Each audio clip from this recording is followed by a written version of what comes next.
Hey, Brad Talinsky here, live on Twitch TV. We're reporting from the 2017 NAMM convention. And next up, we have the legendary and semi-furry Nuno Bettencourt. Semi. How you doing, man? Good. Good to see you. It's been a minute. It's been a minute. How are you? Good. I have absolutely no notes. I don't know I what hope you're you don't. doing. I hope you don't. Because So what are you doing? I'm interviewing you, I was told. I'm doing all sorts of great things. Yeah. Just got a book that came out. Play it loud. Everybody go out there. Play it loud. Go get his book, everybody. Exactly. So what brings you to the show this year? Go figure. Washburn.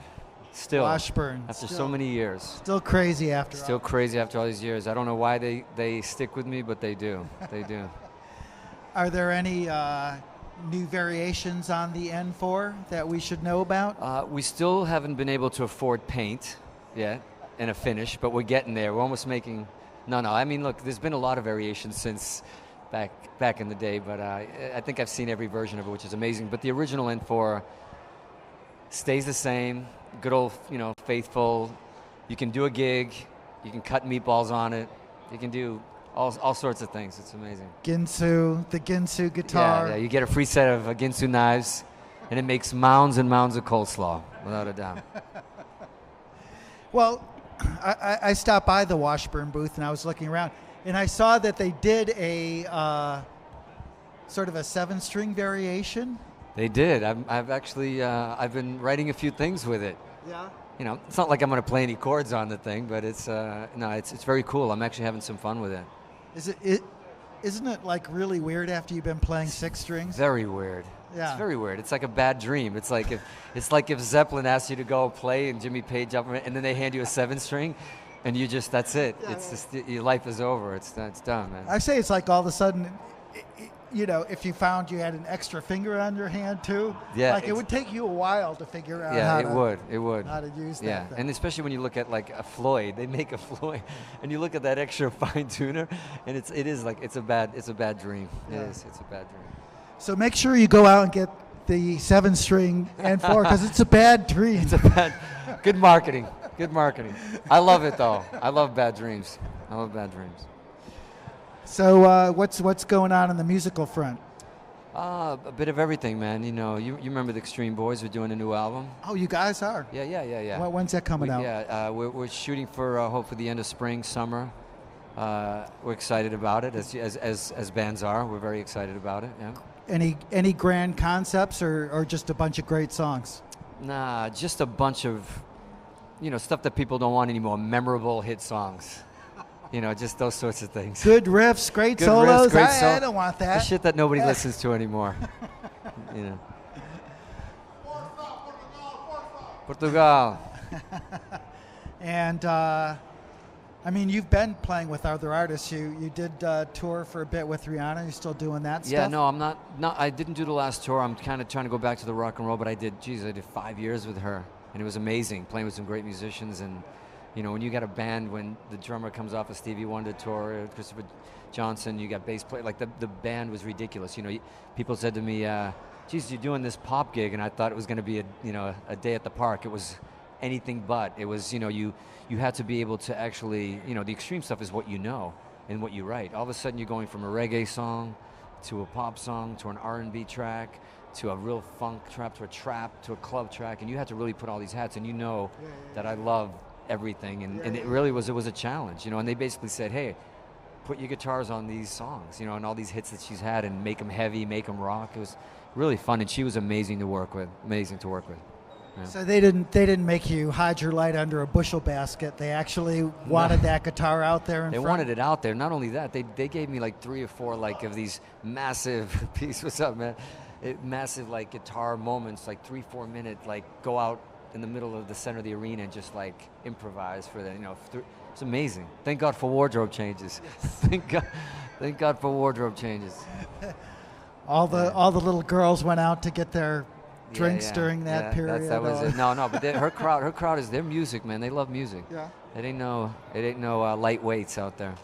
So what is that experience Are you bringing any of that into, say, the next Extreme record? Is that affecting your writing at all? As a matter of fact, yeah, for sure. We fired Gary, and we have a female singer now, really hot one.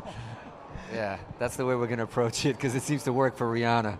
Yeah. So, no, we said either that or Gary is going to wear a dress. We're not sure which one, but he's working on it. He's working out his legs a little I hear bit. that transgender is in these days. It's in, and you know that we're going to get bashed for saying that, even though it's positive, but hey, it's in.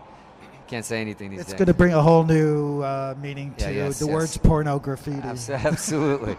Absolutely. You're absolutely right. So, guitar's half the equation. Amps, what are you doing for that these days? Oh, I've been bouncing through. Obviously, I did a model with Randall. It was the first time I had ever done one of my own. And it was the NB King, and we're still kind of flushing it out a little bit. It's been out in the market, but it was always the way we tour. As much as we tour, I was like, bouncing in between those and sometimes the Marshalls that I was using. But that I think is still one of my favorite amps. I use it in the studio all the time. The NB King. It's been amazing. Yeah. Did they let you use those amps when you were playing with Rihanna? I mean. Yeah. Well, the cool thing was when they called me about doing the gig and she saw some clips of mine, I said to them, "Do I get to be me?" And they said, yeah. I mean, the exact rig that I use with Extreme, they wanted it to rock. When you saw it live, it almost scared, I think, a lot of their fans, because when you went out and heard it out front, it was a rock show. Well, wasn't Rihanna, wasn't she more of a metal artist before? Didn't she start? I think she started out No, I don't know. That's I heard that. No, definitely not. Definitely not. She's from Barbados. She was originally an Arch Enemy, I thought. Yeah, she was that, and then that was right before she did. Right before she went for the Metallica audition for bass. Yes. I remember that. Yeah, that's what it was. Well, but, Metallica, they're always trying to keep up with the times. Yeah, always. Why not? The Black Album, the whole thing. Yeah, that's right. But listen, besides that, I'm going into your side of things. Started a multimedia company called Atlantis Entertainment, launching this year, coming up this year. It's a music division where we're looking for new artists, new young artists, and I'm going to be sort of producing, writing. And also, I wrote a few scripts. Believe it or not, I'm a big movie guy. Oh, interesting. And we're developing some scripts there as well, and a musical, and also a live festival division where we're launching the Atlantis Music Festival 2018. Nice. First one, man. I just produced a record for Steve Vai's label of all women guitarists. Did you do that? A compilation, yeah. That's. And I got to tell you, I got to turn you on to it, because there's just some sick guitar players that you probably haven't heard before. This girl. Women. Women. This girl, Sarah Longfield, unbelievable. She's like, Pat Metheny. But is she hot? No, I'm just kidding. Yes. That's what people. No, because you know what? A lot of times, and I'm actually excited to hear you say that, because a lot of times when I see, and I'm sure females don't like this, you see a female guitarist and everybody raves about them, and then you watch them as a guitar player and you go yeah, she's okay, she's good, but everybody gets excited because she's a woman, and I think that's bad for women. No, dude, you know what I mean? This other girl, Yasi Hoffer, totally smoke you, man. She would smoke me? Yeah, totally. What about her guitar playing?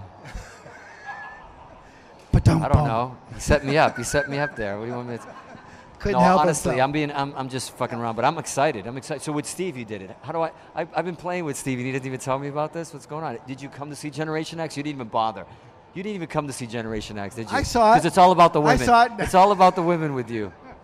I saw it. You didn't see me back there? Did I? I was at that show. You were at that show, were you? I was. You're a big superstar now. Nobody can even get near you now. This is the only way I can actually talk to you. To be invited. I don't know, man. It's all about the scarf. It's all about the scarf. He's got the furry collar, but I've got the scarf. I'll get a scarf one day. One day. Anyways, we could do this all day. Yes, we could. Anyways. So thanks for coming by. Thank you for having me. Yes. I know it's hard to get up here. Thrilled seeing you again. It's there's a black little rope thing over there. There is. But anyways, Brad Talinsky, ladies and gentlemen. For my next guest, I'm going to bring up. The rope here is to keep Nuno Bettencourt away from all of you. Brad Talinsky, Guitar World, early days of editor, Guitar World. Put me on the cover a couple of times, but never again. All right. I'll try. Yeah. Thank you, Matt. Cheers. Cheers.